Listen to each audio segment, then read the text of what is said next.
about us. Think about you leaving.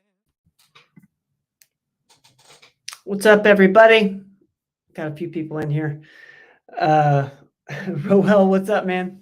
Great to see you. We're going to let a few people come in. Hello. Welcome to the Performance Medicine Show, where we answer your health and wellness questions. 7 o'clock Tuesdays. If you're in East Tennessee, we've been, I think all over Tennessee, there's been a little bit of some storms brewing, overlooking our park here, and it's dark. So hopefully my feed stays good. Linda, hello, I love you. Great to see you. Happy April. Bianca, what's going on? Great to see you. Thank you for being here, guys. If you're new, let me know. Lisa, what's going on? Great to see you. Great to see you in here. If you're new, let us know. Love to see all so many familiar faces as well. Familiar faces, familiar names. Great to see you. We're over on Instagram as well. Hello, everybody over there on Instagram. Thank you guys for hanging out. Jeffrey, Kathy, Vita, Rally, what's up? Jody, what's up? Great to see everybody. We're going to let some people pile in. Stan, what's up? Carter, happy Tuesday to you. Can't wait to see you guys Thursday. Going to be up in the Tri-Cities. Thanks for being with us tonight, as always. Let's see here. You guys know the drill. If you guys got questions for Dr. Rogers, you can put those in the comments. We're going to take a few questions that came in throughout the week first, and then get to every live question tonight. I believe we got to everyone last week. We're going to do our best tonight to get to every single one of y'all's live questions. So thank you in advance for those. And thank you also to everyone who sent in a question prior to the show this week. As you guys know, on Tuesdays, we put out our videos on YouTube, and we send those out. We kind of curate them and send them out in Performance Weekly at 3 o'clock on Tuesdays. This week on the Common Sense MD, you can see there's Renee Thompson, our Medicare independent broker friend. She's been on the podcast before, and actually was on the podcast kind of going through Dad's or Doc's part of his when he was enrolling. And today's episode is really interesting. I hope everybody will check it out. One, because it really connects longevity with Medicare, and one of the things that Medicare is having to adjust for is the fact that we're living longer, which in many cases means you'll be on Medicare for longer. Renee touches on this. Dr. Rogers touches on this as well. So really cool episode. I hope you guys will check it out, even if you're not of Medicare age. I'm not, of course, and it was super interesting, and it's helpful to understand what that process is like, what it's been like before when the average age was lower. We're living longer, so Medicare's adjusting for that. So thank you to Renee for being on the show with us and educating us on Medicare. Brand new episode of Explain This with the star of the show, Robin Riddle. This one was along the lines of functional fertility, sperm DNA fragmentation. I know this was for a very narrow group of people, but I tell you what, if you know anyone who is struggling with fertility, this is a really good episode to watch. One, because this is Robin goes over a test that not many people check for. And in fact, she mentioned in this episode that there's not many practitioners in East Tennessee who actually check it's called a sperm DNA fragmentation index, right along those lines. So, a lot of times if a couple is struggling to get pregnant, this is not being checked, and it's a big deal. So please check that out.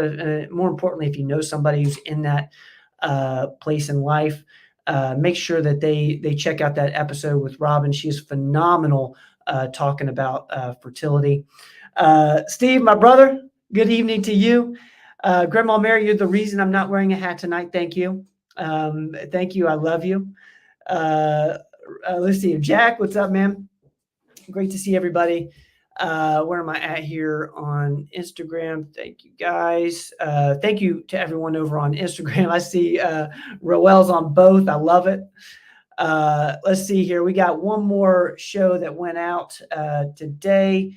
I'll look for it right now. It is, I actually did not know this. That's my sister right there, Kelly Rogers. She is our one of our estheticians in the Johnson City location. I did not realize that April 4th was National Vitamin C Day. It is. And in this episode, Kelly goes over some topical forms of vitamin C and why that's so good for your skin, as well as the forms of vitamin C we're all familiar with that are that support your immune system. She goes over some products as she is so good at. Thank you to Kelly for doing that episode. Super timely. April 4th is in a couple days. Pumped about that. National Vitamin C Day. We celebrate that here. We celebrate that. Oh, there we go. Okay. Thank you, Carter. Carter's saying vitamin C will be 15% off this month too. Thank you for putting that in there, Carter. Make note of that, guys. Let's see here. Oh, thank you. Thank you, Molly.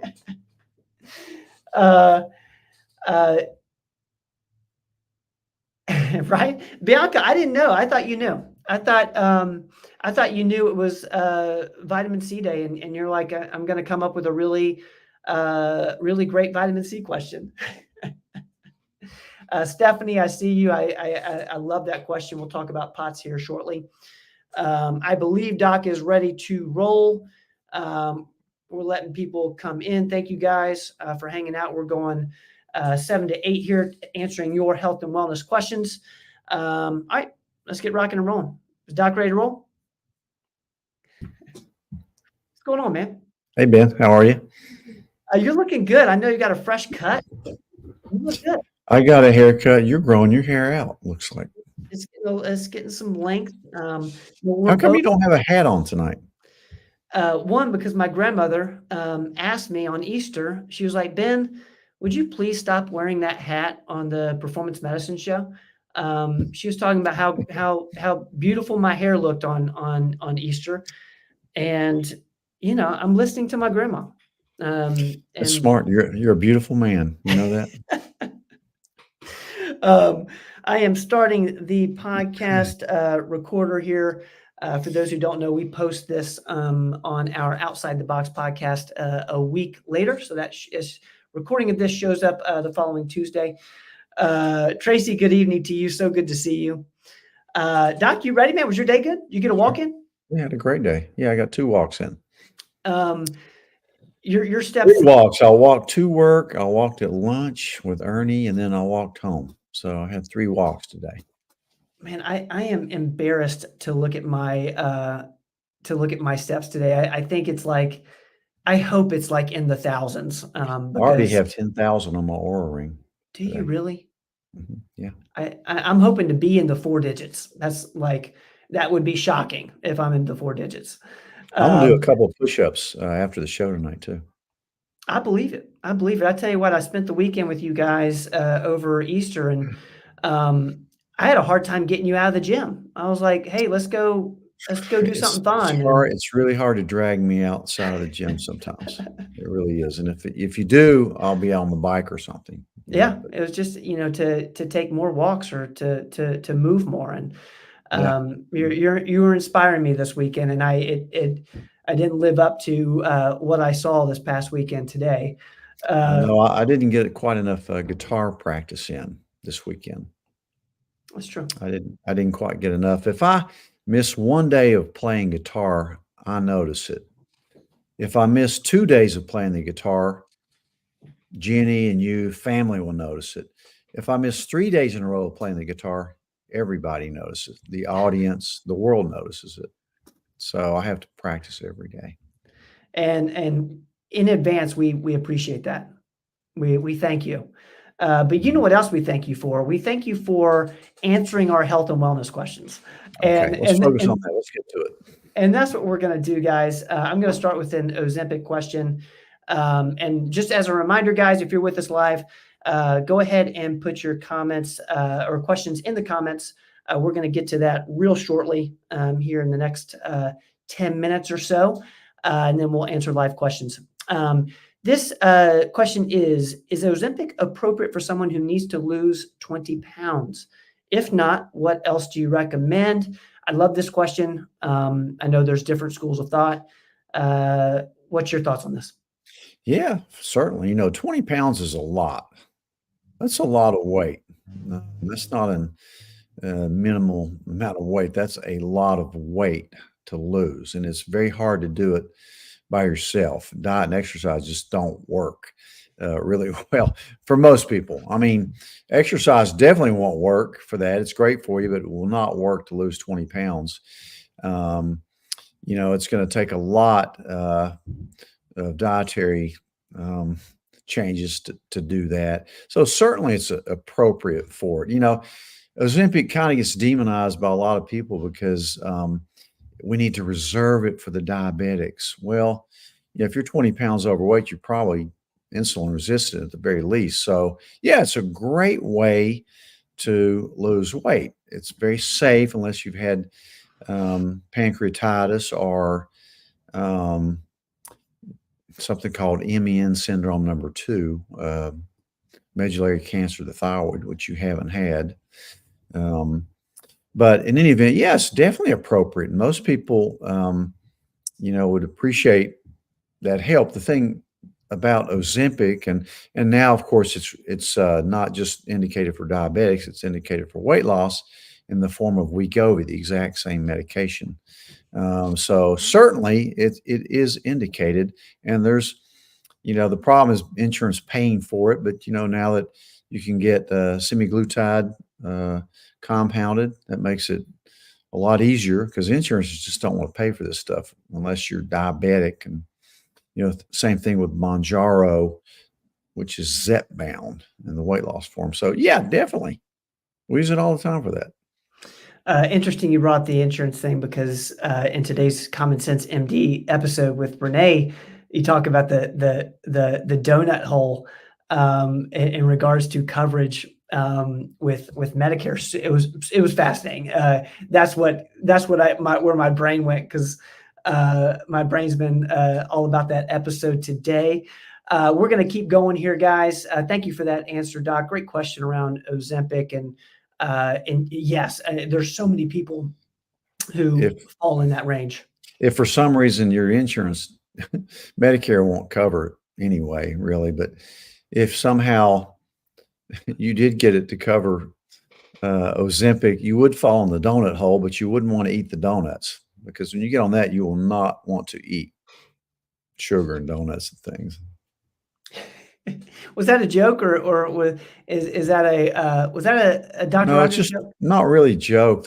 You'd never laugh at my jokes. So you and Katie and Carter never laugh at my jokes. But Well, I wanted to that wasn't really a joke. It's true. I mean, Ozempic's expensive, and if somehow Medicare covered it, which it won't, then it would throw you into the donut hole very soon.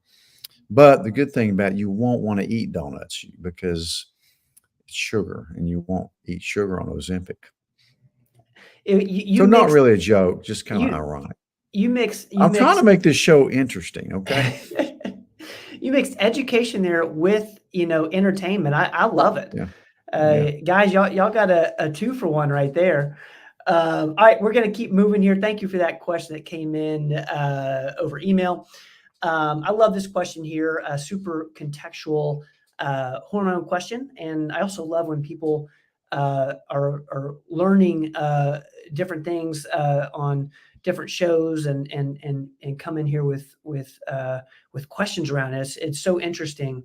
Question is, I heard someone on a hormone podcast this week say that their opinion is that ascorbic acid is not a good form of vitamin C for topical use. They claimed it was actually oxidative rather than antioxidative. They said an ascorbyl or ascorbate is what we should use. What do you think about that? And there's a follow-up. I'm going to ask you this one first. Oh, okay. Well, in my opinion, vitamin C is an antioxidant. Um, it's water soluble. It is true that there's two forms of it. Ascorbic acid, which is the one you're usually going to see in vitamins, and it's certainly the purest form of vitamin C, no doubt about it. Now, there is one called sodium sorbate, and that's the one that we use when we use IV vitamin C. Because when you put it in the vein, that you don't want to get the veins too acidic. So what the ascorbate does is bring the pH up, the acidity down. So they both have their pros and cons. For somebody that on the skin, really the best form of it, I think, is what's called CE ferulic. It has another ferulic acid in it.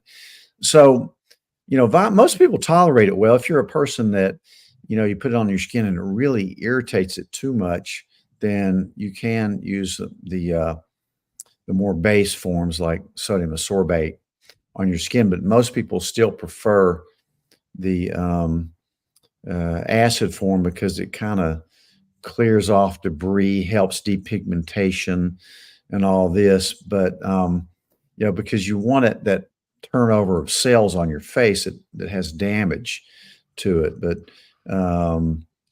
certainly, both forms to me, I've always thought of them as both antioxidants. I didn't know I didn't know it was Vitamin C Day. Did I hear you say that? Or week or something? April 4th. April 4th is April Vitamin 4th C Day. is Vitamin C Day. Yep. Is it in honor of Linus Pauling? I don't know how they came up with that date. It has to have something to do with Linus Pauling, I would imagine. He really got demonized by making all these claims about vitamin C, but it turns out it's true. And certainly it's a very potent medication that we use IV all the time for many reasons, cancer included. It's great for sepsis.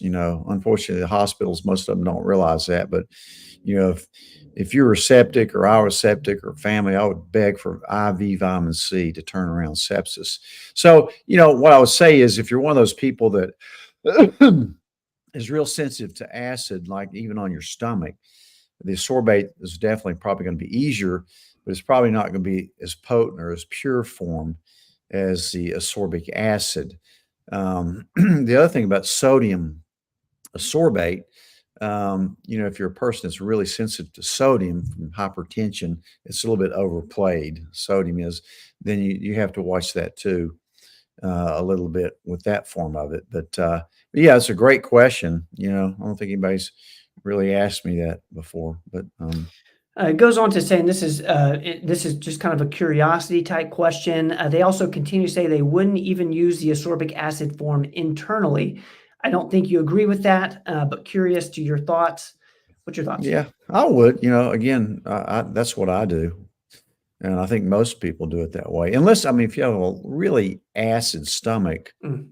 and a lot of GERD, and it does bother you. Certain forms of citrus can bother some people. So I'd kind of, if you really do think that is upsetting your stomach, then you could use the sodium ascorbate for sure, or use a little baking soda with it if you want. But there's so many, pros to taking vitamin C, and not many people can't tolerate the ascorbic acid. But that's a really good point, though. Really good.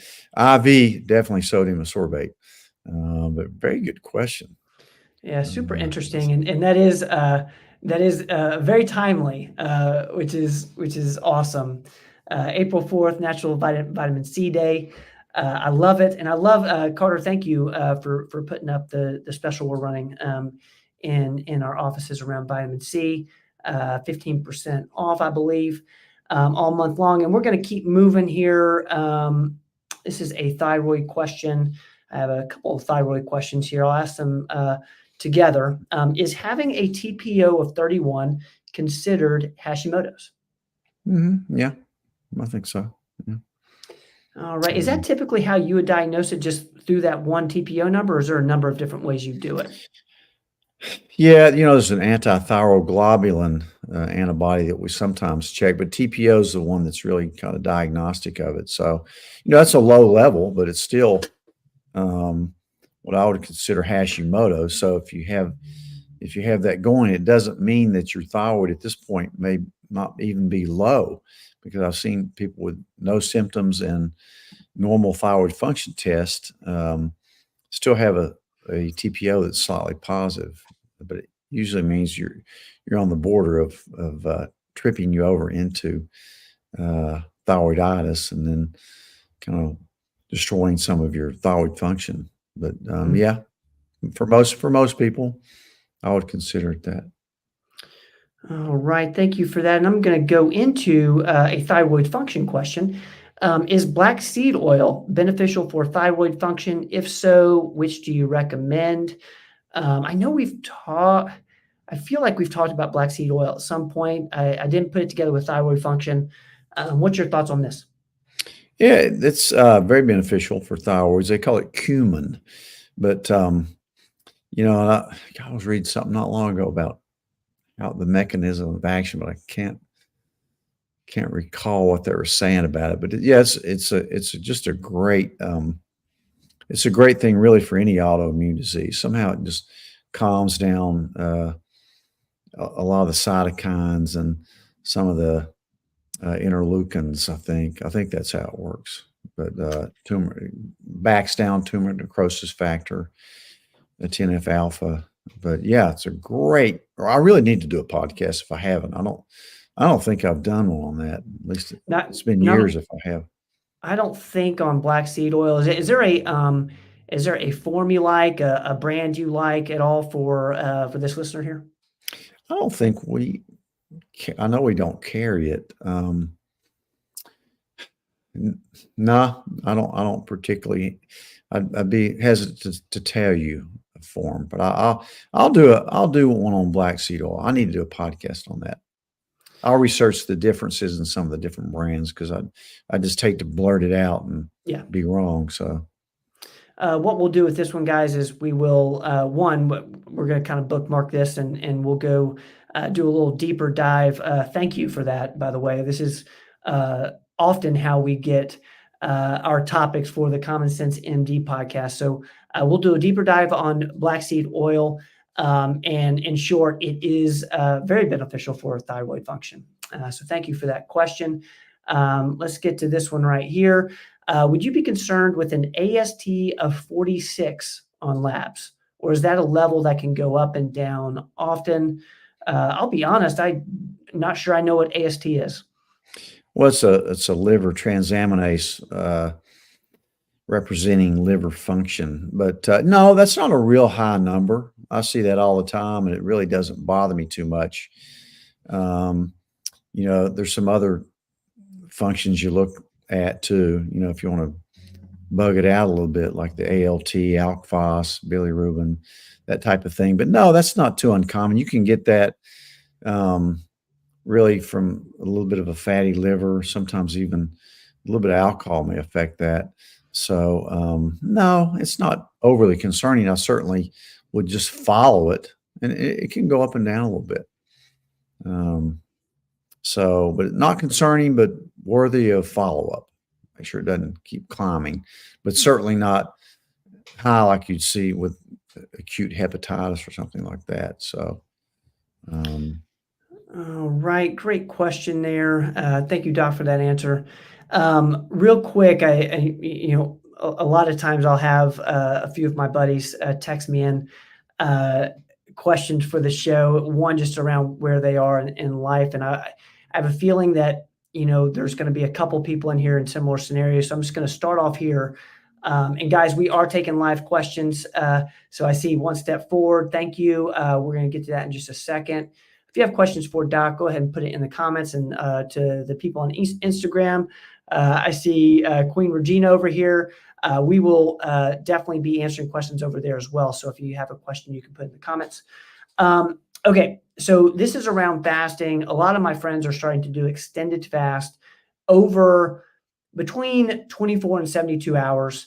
One in particular, I've already talked to you a little bit about it, was they're on a blood pressure medicine, Can you real quickly just give kind of tell the audience here what you told me Oh, when going on a yeah. fast with Yeah, with a I blood would, if you're going on a fast and you're on one or two blood pressure medicines, you might watch your blood pressure real closely and maybe even half your blood pressure medicines because it's usually going to drop. pressure. And you just don't want to drop out too much. Make sure you stay hydrated. I'm assuming you're doing a water fast, but Yeah. yeah, anything longer than 3 days, you need to start looking at your electrolytes. But 3 day fast is probably okay. I did one time, and it was actually it's weird because it's a good way to kind of detox, and also you get a lot of mental clarity when you do a fast like that that's over 24 hours. It's and you quit being hungry, to be honest with you. So yeah, so I'd watch your blood pressure though, maybe half your blood pressure medications and play it by ear. So with the 72, would you stop taking like zinc altogether? If you're, I take zinc every day. Oh, So if I'm, zinc. You gotta, yeah, I'd be careful with. Some people do fine on it, but it kind of nauseates me to take it on an empty stomach. okay. But certainly vitamin D is probably not going to bother you. But you could hold off on all your vitamins if you wanted. Uh, It's super interesting. A lot of my buddies are getting into these 48, 72-hour fasts, and they do really well on them.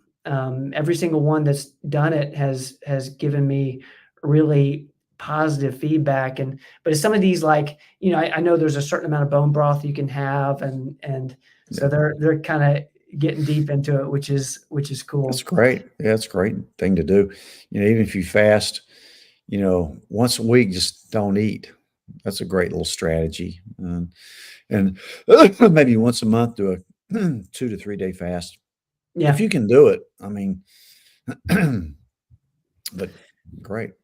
It's super interesting. All right, guys, we're going to get to the live questions. If you have one, go ahead and put it in the comments. We're going to get to every single one tonight. We got through those quicker than I anticipated. Let's see here where we're at. Let's go to Stephanie over on Facebook. Do you have any suggestions for POTS syndrome?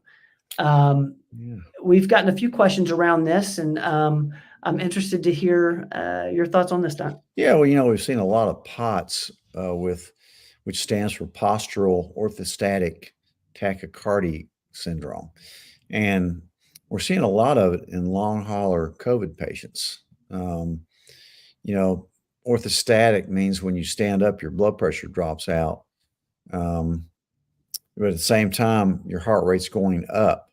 This really can be a pretty debilitating syndrome to have. We usually see it more in younger females, but the official diagnosis is made usually by a cardiologist through a tilt table test. But you can almost just kind of diagnose it in your office by doing different blood pressure and heart rate measurements in different positions. We don't, hang anybody on a tilt table, but you can certainly pretty much guess what it is. Yeah, I use a lot of, they say, well, increase your salt and all this and cut your caffeine out. There's a medicine that I've used a few times for it called Ivabradine, Ivrabidine. I think that's how you spell it. And I learned about that about 3 years ago, I guess, when I was taking a long COVID course out in California. And one of the cardiologists there that was really innovative used it, and I implemented it in the few cases that I see of that, and it worked really well. So you didn't have to use a beta blocker to, slow the heart rate down. And the Ivabradine doesn't seem to have side effects like a beta blocker would. So really interesting. Yeah. So look at it. It is a prescription medicine. So if you haven't investigated that medication for that, I certainly would. And another thing, Stephanie, is I did a podcast episode with golly, now it's been a minute. With Dr. Mark Ellis out of Atlanta. He is a neurology chiropractor, and super interesting episode on POTS. He goes deep. So if you get a chance, search for performance medicine POTS. It should come up over on YouTube if you want to dive a bit deeper. Great question there. Thank you for putting that in there. Okay, we're going to get to one step forward here over on YouTube. I was going to try methylene blue. I drank a 16-ounce water with vitamin D drops and a LMNT electrolyte mix. Could I mix methylene blue with that? Okay, so she's asking, could they mix methylene blue in this I do. water? And I do it. Yeah, I do it. I do my perfect aminos with it. And what else? I put 3 things in there. I put my methylene blue in with my protein powder that you got me, and vitamin D drops. I mean, you could just do that under the tongue. I'd probably just do that separately under the tongue if you're doing the drops, because you're going to swallow the methylene blue. And didn't you give me some LMNT electrolyte? Yeah, that's good stuff. Yeah, I love it. Yeah, you can mix it. No problem with that. But I'd do the drops separate. The vitamin D drops separately, probably. But methylene blue is just good for everything. It really is. I think it's a pretty good anti-inflammatory. There's so many positive benefits to methylene blue, and just very few cautions with it, to be honest with you. Even combining it with, the SSRIs, I think it's fine. You can take a deep dive on it. I know they warn against it, but I've done a deep dive. I haven't found a problem with it. But yeah, you can do that. All right, one step forward. I hope that helps. As you guys know, if you're with us every week, we talk about methylene blue all the time, and I'm not sure I've heard docs say it doesn't work well for something, but the inflammation I would imagine it's super helpful for. There we go. It works well for Ike. This does not work good on dogs' fur. That's the only place I would not take it. But if your dogs get into it, you're going to have a hard time getting that out. Plus, out of your carpet, your rugs. It's not good for carpet or for dog hair. Thank you for that, team. Yes, great question. One step forward. Thank you for putting that in there. I hope that helps some of you guys. Okay, let's keep going. I see Rose has a question over on Facebook. Great to see you, Rose. Hope you're doing well. What do you suggest for arthritis pain? Great question. Gosh, there's so many different things for that. Of course, my best over-the-counter is going to be turmeric. It's just great. I take it every day. MSM is a really good one. Chondroitin is a good one. Glucosamine hasn't shown that to be that effective. I also like the collagen powders. I think that helps a little bit. I like low-dose naltrexone. That's another favorite of mine. If I need to reach for a non-steroidal anti-inflammatory, I like Mobic or Celebrex. I mean, a lot of people take those chronically. But LDN is one of my favorites for that. Low-dose naltrexone. Go to some of the podcasts we've done on that. And movement, heat works good. I think heat therapy is really good. I think infrared sauna is good. I think red light therapy is good for it. But most people that get my age, they have some arthritis pain. I certainly have it in my back. So no, I feel your pain. I really do. And I also have it in one thumb from playing guitar. That's the first place osteoarthritis usually hits is in this joint right here. But certainly I've had PRP injections in my both knees and shoulder, and it works amazingly well. So some of those things my favorites. You know, it's interesting. What you said, I'm sure everyone in here can relate. Is like you kind of know that we're going to deal with some sort of arthritis at some point. And I think the big problem is when people stop moving. You start to feel Yeah, that arthritic right. pain, and then you stop moving, you stop doing things, and then it gets worse, and you become less mobile. So it's kind of a cycle that I know a lot of what you're talking about can help break that cycle. But I know you would never like for an arthritis patient, like you would never say, don't do anything now, right? You still want to get out there and move. Yeah, but sometimes it's very painful. I Yeah. mean, so you have to have something to calm down the inflammation. The other thing I didn't mention is a great diet. Yeah. Don't eat sugar. A lot of times I have people that get on just a really different type of diet, even carnivore, anything that leaves out sugar, and their joints get tremendously better just by doing that. Mm. Certainly, we look at straightening out the gut because a lot of inflammation starts there, but it can certainly be in your joints. And I definitely commiserate with anybody with arthritis pain. If you have one of the really inflammatory like rheumatoid arthritis, it's that's a little different ballgame as well. But I love LDN for that too.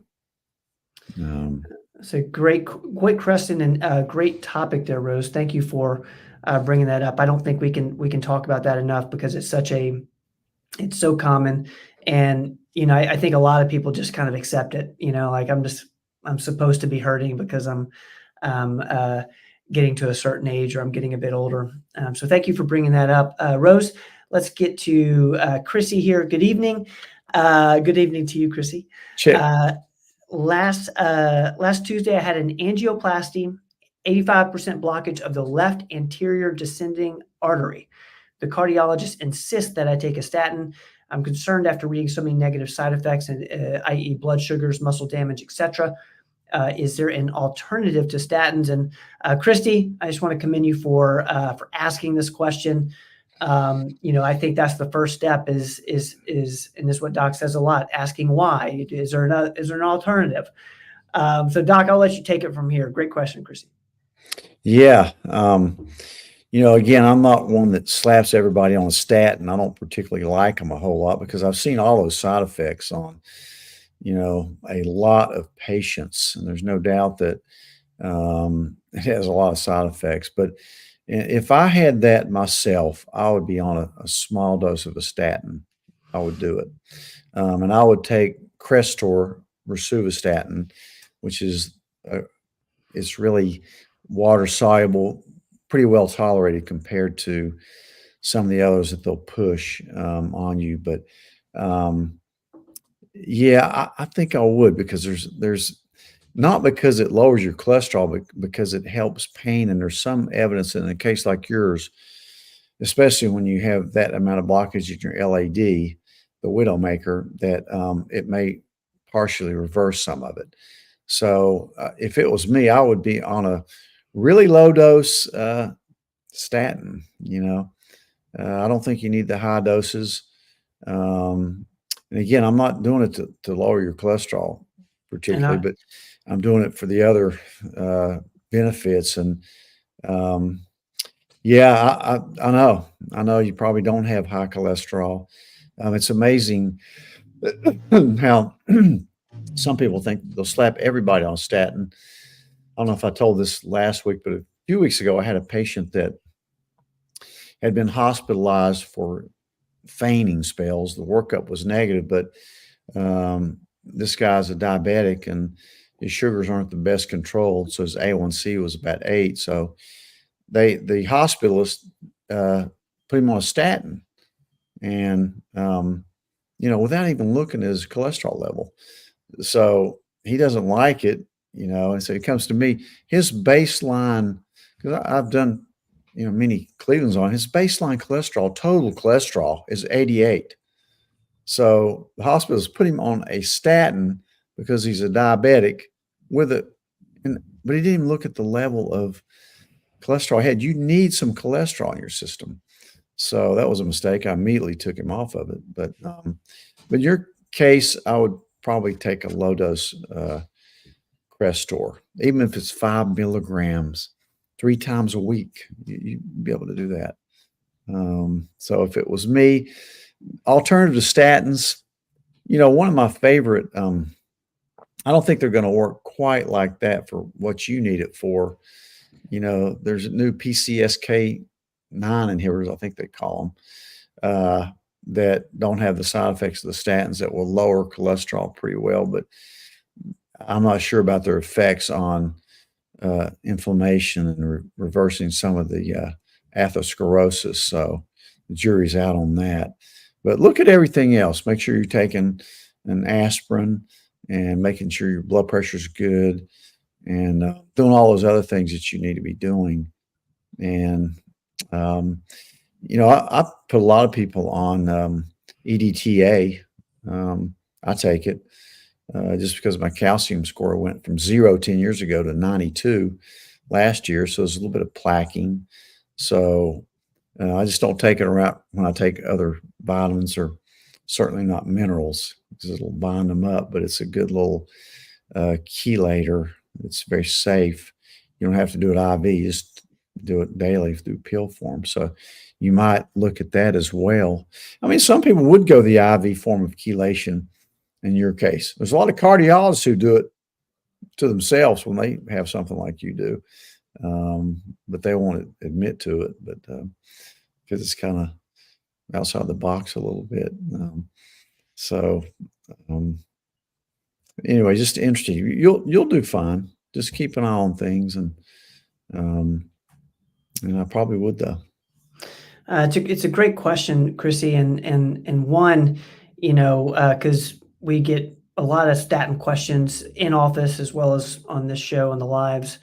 It's amazing to me just how unique, the answers are, and how everyone's a little bit different. So, it would take. It's pretty well known that. Pardon me, but yeah, that you'd have to have 1,000 people on a statin to save one person from a cardiac event, not a death, but an event. So that's 1,000 people taking those to prevent one cardiac event, not death. So that's pretty telling. Yeah. So, but they push them. I mean, they push them like crazy. I'm really glad that Chrissy brought that question up, and gives us another opportunity to talk about it, and and because I know there's a lot of people in similar scenarios who are hearing different things from different specialists. So thank you for Chrissy. But yeah, in your case, I would do it. Check. All right, let's keep moving here.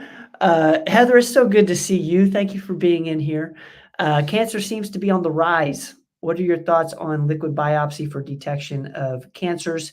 Sounds like there's some limitations in detecting early stages. We love and appreciate you, Heather. Thank you. Thank you for the prayers.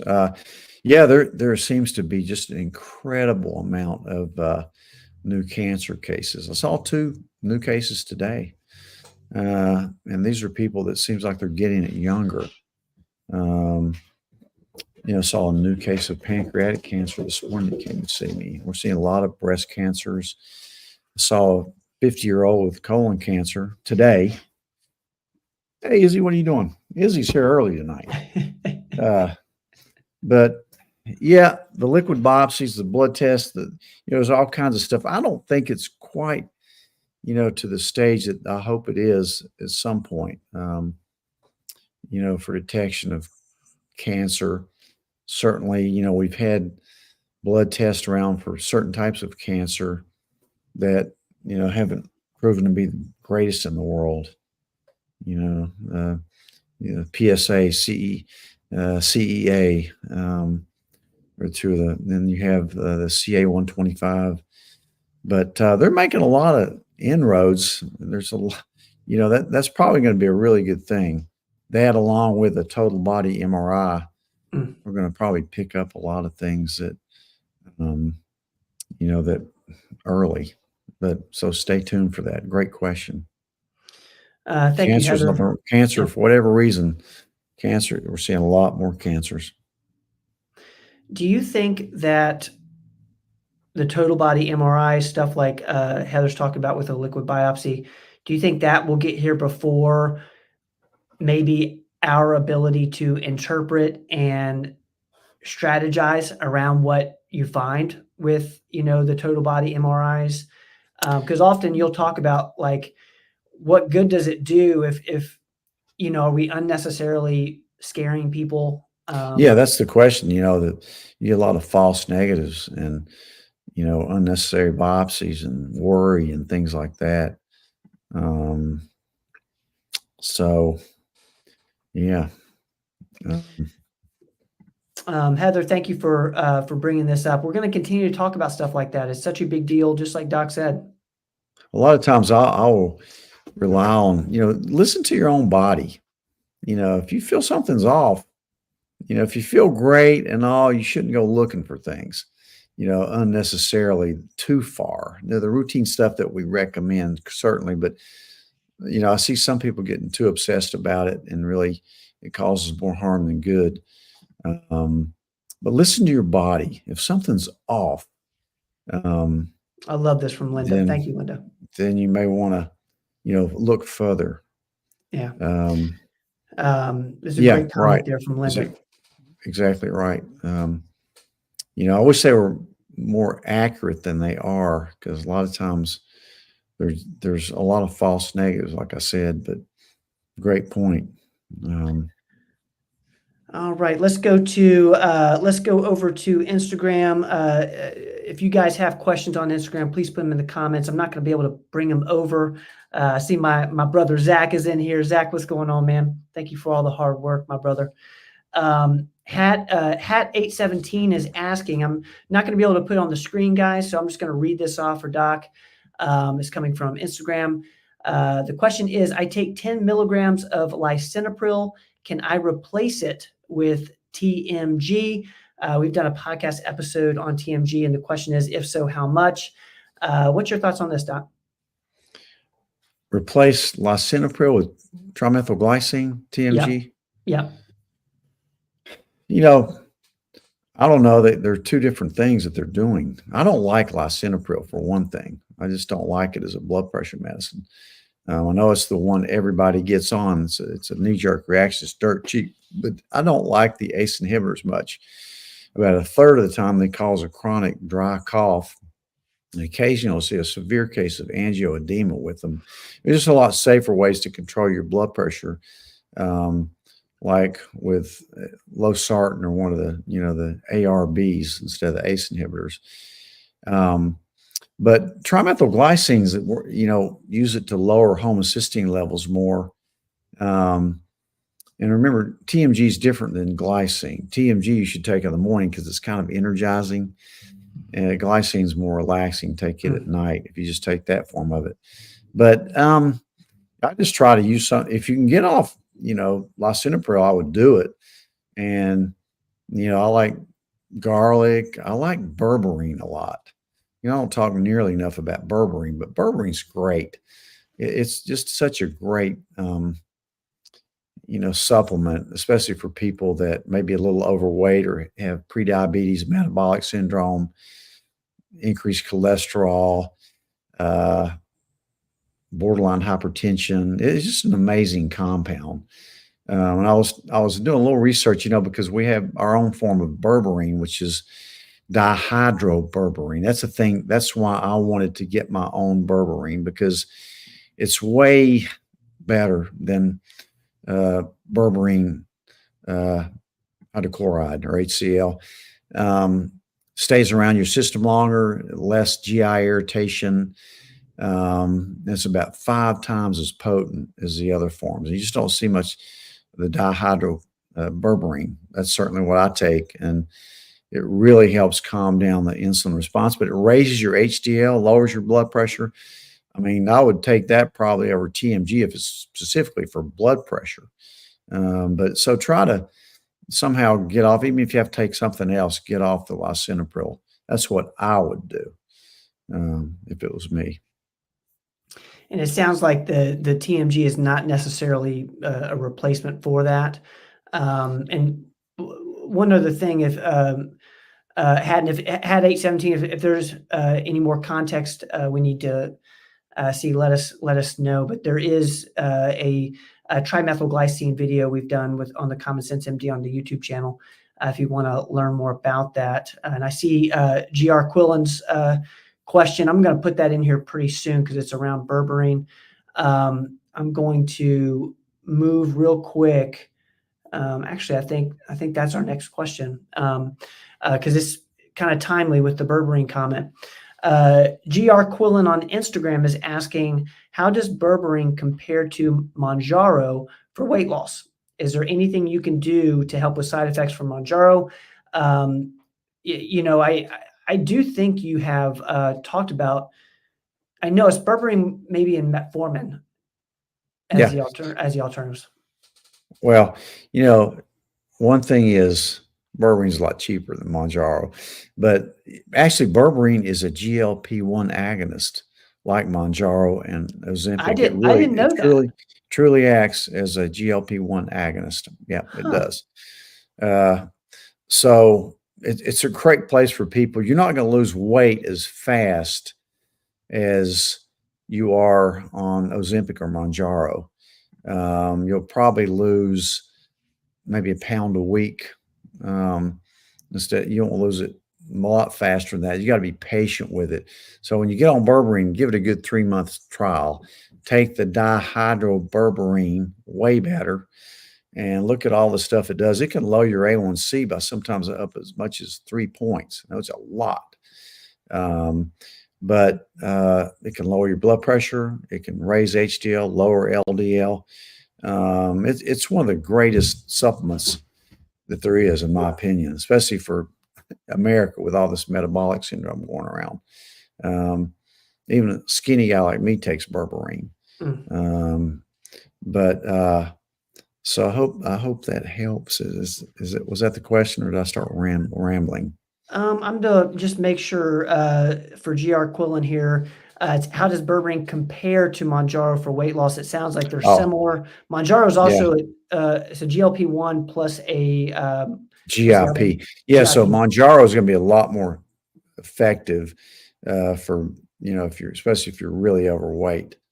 But the problem with Mounjaro and Ozempic, for that matter, is the expense, the fact that insurance is not covering it. Of course, we found compounded forms that work great of it, tirzepatide, but certainly berberine should be in there. Berberine is just so much, it's about as effective as metformin, but without some of the side effects of metformin.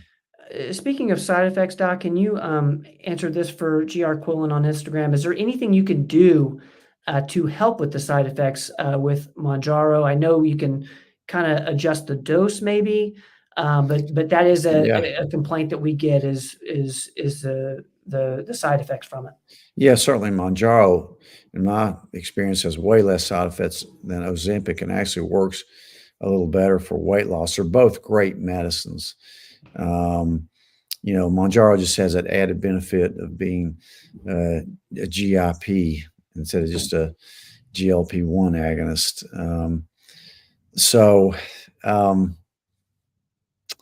But yeah, I mean, it's more potent. You're going to get faster weight loss with it. And, it's a great medicine, but with all the great side effects like less heart disease, reversal of non-alcoholic fatty liver disease, kidney protection.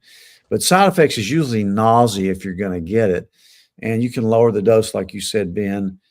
Some people may get a little constipated with any of these medications. One is they're not eating quite as much. So increase your fiber, take Dr. Schultz's formula if you need to. I've even had some people that have temporary nausea that I'll put on some Zofran to ease the tolerability of it. But look at the dose. And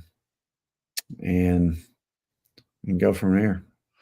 Real quick, I want to kind of double click into the berberine question. How often should patients be taking this daily? How are you dosing the berberine for weight loss in particular? I'll start out at one tablet. I'm forgetting the milligram in there, twice a day. until you lose, take it with the 2 meals you're going to eat. And So take it with then like you a can lunch and back it. dinner. Yeah, especially if you don't eat breakfast, like I don't. You should be doing intermittent fasting if you're trying to lose weight, I think. But twice a day, and then you can go once a day once you get it down to your weight, and you just stay on it. We're getting a lot of questions here on berberine. I'm going to get to Karen just to stay on this topic. And I see Jordan's comment. I want to get to that. But Karen is asking, is it okay to take berberine while taking Eliquis for AFib? Yeah, I don't see any contraindications to that. Okay. And here's another one from Kathy. Thank you, Kathy, for this. Can berberine be taken if you're on warfarin? I keep saying warfarin. Is it warfarin? Warfarin, yeah, it's Coumadin, which is a really potent old-timey blood thinner that some people still have to take because of artificial heart valves, that type of thing. Eliquis is the newer generation with less side effects. But yeah, you can. But anytime you add any vitamin or medicine in your own warfarin, then check your pro times, just to make sure it's not affecting it. Because I don't think it will interfere with it, but certainly be more attuned to checking your pro times when you first start taking it. Kathy, I hope that helps. I want to put this up here from Jordan. It's a great comment around the carnivore diet. We've been leaning more into carnivore diet. It has really helped my inflammation, autoimmune issues. Thank you for putting this in here, Jordan. Around the carnivore, where I know we got a lot of fans of that diet in here. So thank you for putting that in.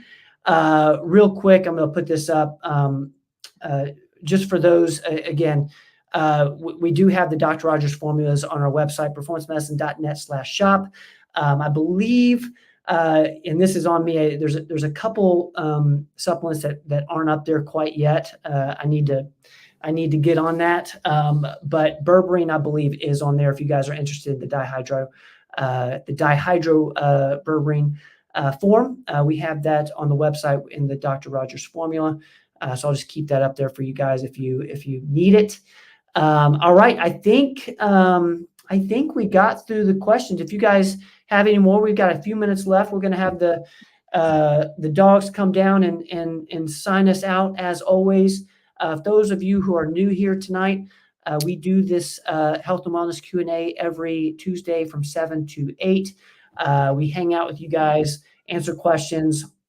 And I tell you what, I say this every week. We get as much from these questions as you get from our answers. So thank you guys. I want to get this from Kimberly here. See, Kimberly's got a great question, and I want to make sure we get to it. I'll read this for everybody. I've been told that I'm a mystery. I'm a mystery too, Kimberly. I promise you that. More so since I was exposed to aspergillus. I almost Aspergillus. I get smarter. You said that wrong, Ben. Yeah. I get smarter just by reading your questions. I almost died from the exposure. It stopped me in my tracks. So many tests. I will be making an appointment soon. I was going to a couple of months ago, but my mom passed away. Goodness, I'm sorry, Kimberly. I have a question. My husband has diabetes with muscle wasting. His diabetes is not controlled on metformin and glimepiride. Diabetes runs in his family. Ozempic helps some, but was too expensive. What would you recommend? What's your thoughts? If he's overweight, definitely get on semaglutide, which is the compounded form of Ozempic. And, again, any of those medicines can also cause muscle wasting. So he needs to make sure he's getting enough protein. I love perfect aminos because they're already digested. So yeah, we can definitely control his diabetes. There's no problem with that. We may even want to put him on, something like Farxiga, or one of those. So there's definitely ways. He's skin and bones. Huh. Yeah, that's interesting. I wonder if he's type 1 or type 1.5. It seems like he may be. I guess maybe he's got the wrong approach to it. We may even have to use a little bit of insulin, a touch of insulin on him, which makes you hungry. Actually, that's why weightlifters take insulin. They abuse insulin because it puts muscle on them. You believe that? That's They really do. one that's kind of scary. Like I Very can't. dangerous, but yeah, I mean, he may be one I may put on a touch of it, like a once a day Lantus or Levemir or something. But glyperamide, I hate that drug. Metformin, if he's skinny and maybe he can't tolerate it on his gut, may not be a good choice for him. Certainly he's one that needs to probably come in and see one of us that does a lot of this, maybe me or Andy. Andy's so good with diabetics. Yeah.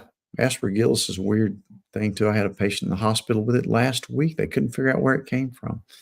They wanted to put a PICC line in her. Just got out this past weekend with that. But anyway, gosh, it sounds like you're having a rough time. But hopefully, if you get the right kind of treatment and eat the right kind of foods, and you can certainly regain your strength, and your husband can get control of his diabetes. It's just, if somebody's willing to work with all the tools we have now, their diabetes is going to be controllable. I don't care if it's type 1, 1.5, type 2. It can be very well controlled. And, that muscle wasting can be turned around too. I'd probably put him on an InBody 570 and see how much muscle he has, how much visceral fat, what his BMR is, how much water he's retaining. That's just a great baseline to get. Well, Kimberly, thank you for that question. One, we're going to be praying for you and thinking about your husband as well. But man, thank you so much for being here. Thank you for asking a question. And it's not easy to do. Doc, I'm so encouraged by that answer because you're right. There are so many tools. Kimberly, I hope you found some encouragement. I hope your husband sees some hope in that. There's so many tools that can be used these days. So thank you, Lisa. We love you. What a show tonight, guys. And like I say, every time you guys make it, thank you for the thoughtful questions and allowing us to be with y'all for this hour every single week. I'll put this up again if you're interested in the what is it called? The Berberine performancemedicine.net/shop. We have the Berberine Max, which is the Dr. Rogers version of it up there on the shop. Thank you to everyone on our team. I know Carter's in here. I know Katie's in here. Goodness, and I know I'm missing some, but there's so many on our team in here tonight. So thank you guys for all the hard work and be with us on these evenings. It means so much to us and everyone in here. Doc, you ready, man? It's been fun. Yeah. Listen, next time, can you change your artwork behind you? That same artwork is getting so boring. At least I've got a decent background. That is the most boring artwork I've ever seen. I see Tabitha's in here. I just want to give a huge shout out to Tabitha, Hey, Tabitha. over in our Kingsport office. Thank you for being in here, Tabitha. Thank you for saying hello. We love you. Kathy, thank you. I need to do something about this. I need a prop, like a lamp or something that's cool. All right, guys, let us know how we did. We'll do this. We'll be back next week. We do this every single Tuesday, 7 to 8. The Performance Medicine Show, our live Q&A. Papa, love you, man. Do we have dogs closing us out, or are we closing it out ourselves? I think the dogs have already been here and gone, so they're up playing. So it's up to us. We're going to close the show, guys. Kathy, thank you. Sherry, thank you. Cherry, thank you. Grandma Mary, thank you. We love all of you. We'll be back next week, 7 to 8, to answer your health and wellness questions. If you're interested in any of our formulas, check out performancemedicine.net/shop. And hopefully that helps you in some way. Doc, I love you, man. If you guys don't know, this is my dad, and I get to hang out with him every Tuesday and be uplifted, hopefully the way that he's uplifting you guys. Papa, love you too, Ben. Had a good Easter with you too. Thank you. Yeah, had a blast. Thank you to Uncle Bill and Aunt Lisa. Uncle Bob and Aunt Lisa for having us. Papa, I love you, man. We're gonna sign off. Love you too. Good night. See you guys. Let me see my outro. Where's it at? Love y'all. Don't go away.